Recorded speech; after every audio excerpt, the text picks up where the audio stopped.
I smell some hot air on this one. Why do you cut out your newly appointed American CEO of TikTok when you're trying to get a deal done with American tech companies that this guy knows? I think there's something else going on here. Kevin is not in the circle. Kevin Mayer being involved in the room with the Chinese government officials and the CEO of ByteDance, that does not fly. This morning, the news that Kevin Mayer, CEO of TikTok, COO at ByteDance, former Disney executive who was passed upon to become the CEO of Disney, left Disney a few months ago and became CEO of TikTok.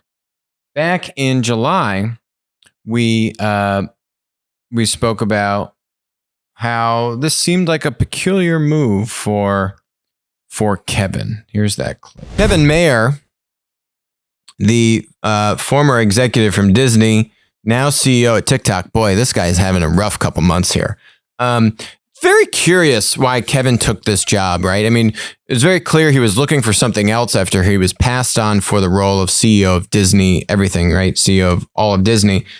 And he took the role of CEO of TikTok, COO of ByteDance, the holding company of TikTok. I guarantee Kevin's getting paid a boatload of money. We don't know his comp package. I guess ByteDance goes public or TikTok goes public. Kevin's probably making like at least $300-400 million. I mean, that's a nice payday if all of this goes well, right? Kevin has a lot of stuff to clean up. And, you know, I think a Zoom and a TikTok / ByteDance, these companies that are on the fringe here, where, you know, TikTok and Kevin are saying, hey, we are putting up Chinese walls to separate ourselves from ByteDance to not allow data to go into China. Zoom is saying something similar. I think they're going to have to really look at taking drastic measures to separate themselves from China. If they don't want to fall, you know, on basically the wrong side of this. And I don't think this is a single occurrence of what we just saw with the India ban on these 59 Chinese apps. I think this is a chain of events, series of things to come. This is a tough job. I mean, with the level of like bot activity on TikTok, that's clearly a coordinated effort by the Chinese government to change the perception of the Chinese government abroad through TikTok and other social media platforms. He's got a lot of stuff to clean up, and that's not a fun job right now. And it's, I don't know if he really knew what he was getting himself into, right? I don't really know if he knew the extent that this commingling and the extent of these issues are. And I don't know if he's too happy about the position that he's in right now. Clearly, he had a pretty tough time. He is no longer there. Let me show you one other clip from CNBC, which is them talking about their source, this magical source. I wonder who the source is. Could it be someone in Kevin's office that wanted to get his kind of side of the story out there? Maybe. So this source has given CNBC some insights on the real reason between why or for why he wanted to leave. The departure of Kevin Mayer from TikTok. And now some breaking news on that from our Julia Borston. Good morning, Julia. Good morning to you, Carl. Yes, I've been talking to sources, and one source close to the situation tells me that one reason that Kevin Mayer announced he is stepping down now is that he was excluded from the negotiations with Microsoft and Oracle. The negotiations with Microsoft, I'm told, were being led by ByteDance CEO Zhang Yiming, while the Oracle conversations were being led by General Atlantic CEO Bill Ford, with Yiming participating in those conversations. Now, as the questions of why Mayer was not involved in those negotiations, I'm told it's because TikTok and ByteDance had a relationship with Microsoft before Mayer came on board. That TikTok's servers of TikTok's cloud provider is currently Google, and I'm told that that TikTok was having conversations and Yiming was having conversations with Microsoft about switching over to have Microsoft be their cloud provider. After Kevin Mayer came on board, of course, it was then that these talks shifted from having a sort of a contractual agreement with them towards the conversation about having a sale, but that Mayer was not brought into those conversations. And Carl, I'm told by multiple sources that Mayer wanted to run a large, powerful company and not be running a division that was a part of a large tech company, such as it would turn out to be should TikTok be bought by Microsoft, and that if TikTok had been bought out by a group of investors, which was one conversation that was being held at one point in this, it does not seem like that's going to be the case now. Had that been the case, had this been an investor buyout, then Mayer's role would be much larger. But the fact that he's stepping now does indicate that we're likely to see a deal with a Microsoft or an Oracle, more likely Microsoft, and that deal could come in the next 48 hours or so. Since when was a group of investors ever on the table? It was always, Microsoft or maybe Twitter or, now Oracle. Group of investors was never on the table. Where did that come from? The guy is leaving the company. I think there's something else going on here, right? What they're saying here is that he was cut out of the conversations. Why do you cut out your newly appointed American CEO of TikTok when you're trying to get a deal done with American tech companies that this guy knows and the US government? Why do you not include him in the conversation? Because the CEO of ByteDance, they were already having conversations with Microsoft about using their cloud storage.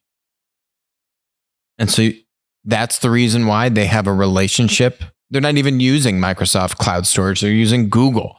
Clearly can't have that strong of a relationship.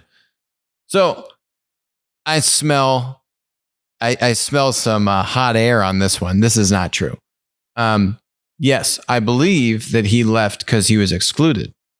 But I don't believe that the rest of this pomp and circumstance, it's all smoke.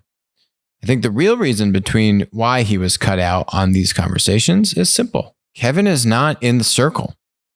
You have the CEO of ByteDance, and do you want to know what? The CEO of ByteDance isn't even really in the circle on this one. You want to know who the circle is? The circle is the CCP. What happens with TikTok and ByteDance, and who gets what, and at what terms and deal structure, all those deal points, I guarantee you, will be signed off on by the CCP. Full stop, 110%.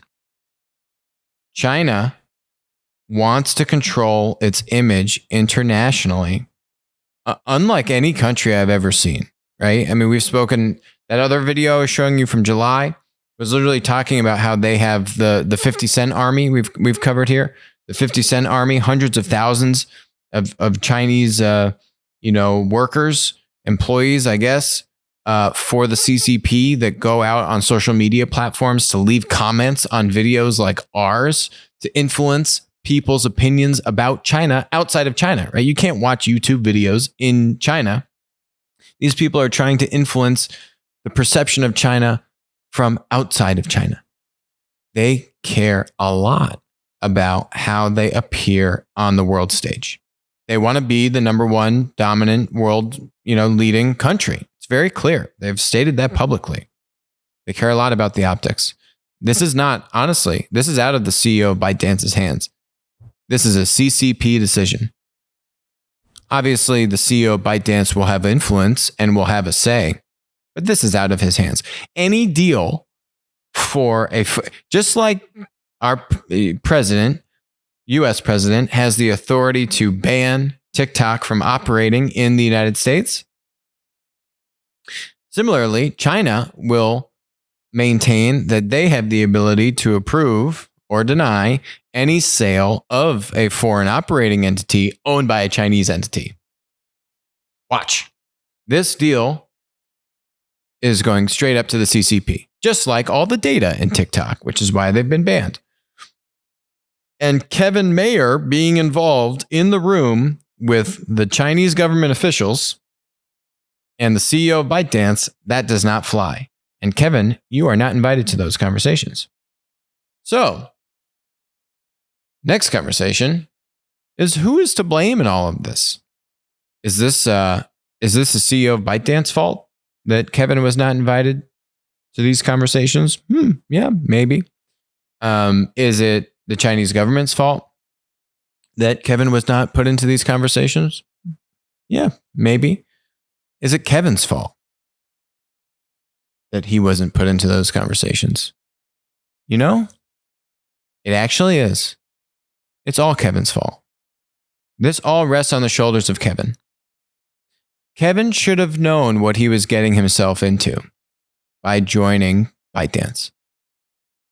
The guy worked with China at Disney, right? Remember, Kevin was the deal guy at Disney. Kevin is the reason they bought Lucasfilm. Kevin is the reason they bought Marvel.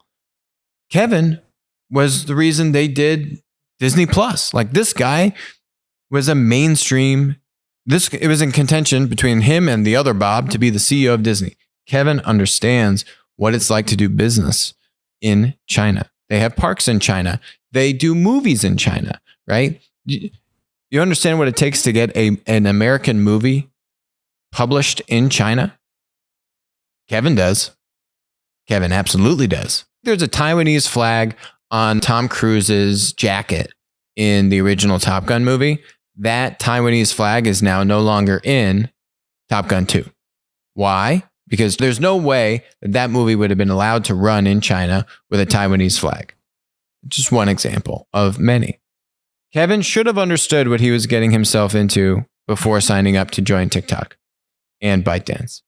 And the fact that the company, was banned and took this turn in the US, you couldn't have foreseen that. But when you understand the operating model in China, when you understand where control is and who is actually calling the shots, he understood that whole landscape. He understood the risks that he was taking. And he's not going to get his big fat payday, that few $100 million payday I was talking about. He's not going to get that payday. And, he took a risk. You work with a company basically controlled by the Chinese Communist Party. There's risk. And he struck out on this one. Kevin knew what he was getting himself into. Kevin understands how China works. Kevin has worked in that system. And Kevin decided to sign up for it. He's got to take full responsibility. So when you leak this information to CNBC, like, oh, I was cut out of the meetings and, I wanted to run this big company and I wanted to do this and that. And I don't know, it doesn't seem very professional. Resign, go on your way. We wish you the best, but I don't know. It rubs me the wrong way a little bit. Hi, this is Alex from Winner Take All. Thanks for joining us. Hope you enjoyed the content. Feel free to leave a comment, ask us questions, and definitely make sure to join us on our next live stream.